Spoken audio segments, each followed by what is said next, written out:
Of the third and final presidential debate scheduled to begin in just about 15 minutes. We're here with our panels, best political team on television. And guys, we haven't talked much. There's been a lot of debate internally within the McCain campaign about whether or not he would raise the issue of Bill Ayers, which is something that's been talked about a lot on the campaign trail. Whether that would benefit him to raise it, whether that would be a mistake to even bring it up, or Reverend Wright at this stage, whether those sort of attacks are working. A lot of people believe they weren't. Gloria? Well, the polls show that they certainly weren't. I don't think you're going to see, and Dana knows more about this than anyone, I don't think you're going to see him raise it, but he's certainly ready to respond to a question about it.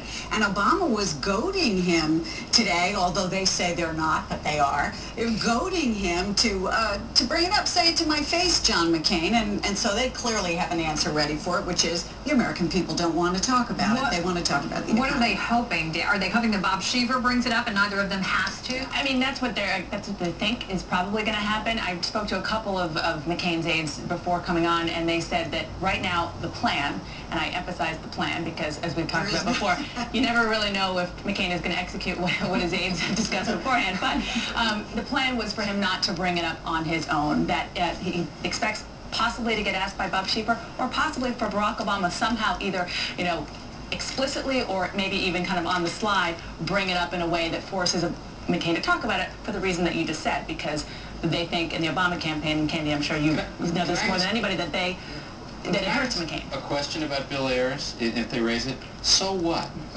So what? Right. I mean, what is it going to accomplish? Do you think anyone out there is going to change their vote because of a mention of Bill Ayers? It just seems like this phony issue that has been, that is more of a press interest than public interest. Well, it's probably less a phony issue than a passé issue. This might have had some resonance had he done it early on. He had a whole, springtime to begin to, chip away.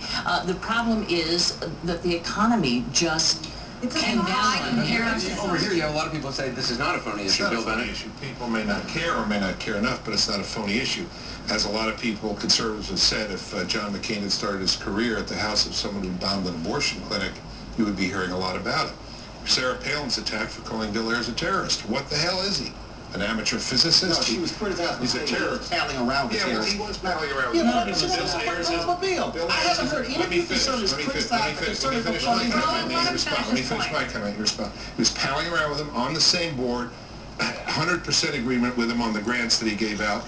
I had two callers, Democrats, to my radio show say they were changing their vote because they saw Chicago Magazine 2001, Bill Ayers standing on the American flag, while he was a partner with Barack Obama on the Woods Foundation and the Annenberg Foundation. The Annenberg Foundation. Conservative Not Republican. The first time Republicans, Ford, Rockefeller, But if you don't say anything about what you're on, don't just trash Real Republican. Every minute spent attacking Bill Ayers or attacking Obama is a minute that John McCain cannot talk about important issues. 2/3 of the American people have heard about Bill Ayers, and they don't believe that Bill Ayers has anything to do with It's their a question future. of honor. I want to be sure he is not the next Secretary of Education of the United States. Bill, Okay? rest assured, Bill, that he will not. Let's wait and see. Come on, Bill. We'll let Phil Graham run the Treasury. Let's wait and see. Paul, the discussion here has mostly been, should McCain go after him on issues, particularly ideological issues like taxes, I think Alex was talking about spending, Nancy Pelosi, or character issues, as Bill mentioned. I would do something completely different. If I've worked for John McCain, I would say, you are at your best, sir, when you call us to a cause larger than yourself. Weave back together that heroic biography, the suffering that you endured in Vietnam, and then use an S word for the American people, sacrifice.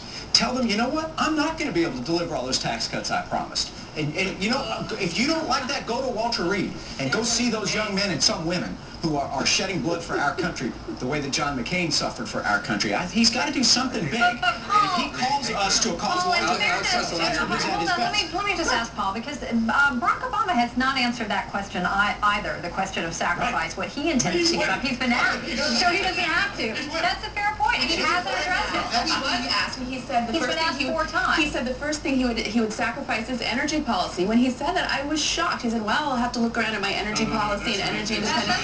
He said. He didn't say it was going to sacrifice. He did. In terms of spending plans, he did. This is the strangest election ever. I do find myself agreeing with Paul Nagala. Who knew? When you ask why is Barack Obama running for president, you can answer it like that. Change. Why is John McCain running for president? Well, he hasn't quite made that. We haven't gone that stage. Tonight, he can do that, and he's got a good story to tell. And it is part of his story. He is the underdog. He can come back. If you had to say it in a word, change. What's John McCain's word, Alex? Change. If we change Washington, if we sacrifice and change Washington, we can achieve anything in this country. And Barack Obama is going to put Washington's economy first.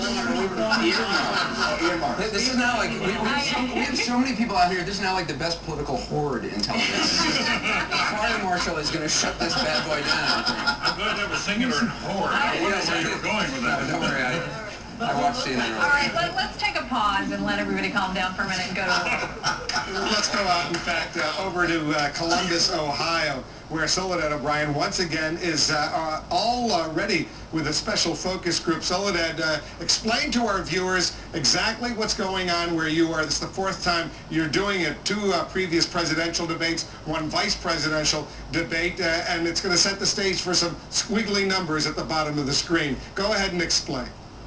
Yeah, which everyone will be watching, of course. With great fascination, we've invited a panel to come, and we will be monitoring their reactions while the debate goes on. 30 people here tonight. 7 are registered Republicans, 12 are registered Democrats, 11 are registered independents. And you're exactly right.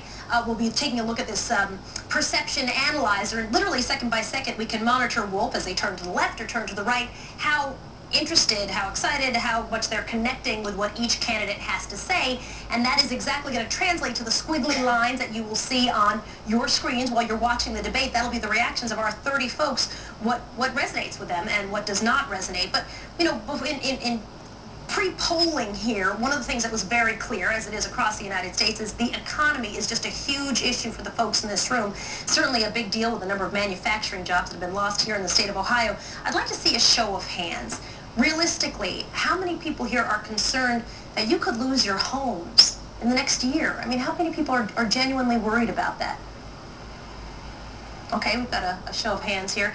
How about your jobs? I mean, how many people are genuinely worried about their job maybe leaving town?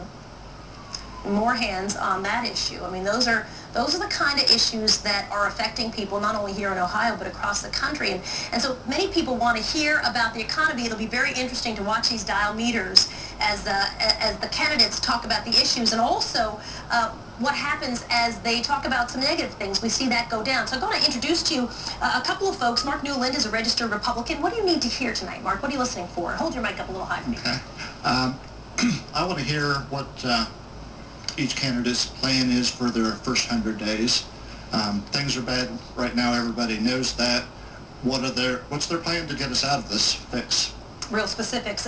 Colleen Justice is a registered independent. Colleen, 3 weeks away from the election, and you're still undecided. What's going to make the difference for you? I want to know what these candidates will do to restore respectability to our nation and to the office of the presidency. And Jessica Jackson, registered independent, way up here.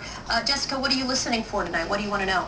For me, education and also job market opportunities are very relevant to me as a young voter and as a college student, so I'm just waiting to see what the candidates have to say about that, because I'm really concerned about what's going to look for me as far as support in school financially, and also will there be a job for me once I graduate from school. Some concerns for young people. Mark, I'm going to come back to you for a second. One thing that we have seen in the dial testers is during the debate, when people go negative, the dial testers go down right away. People do not like it.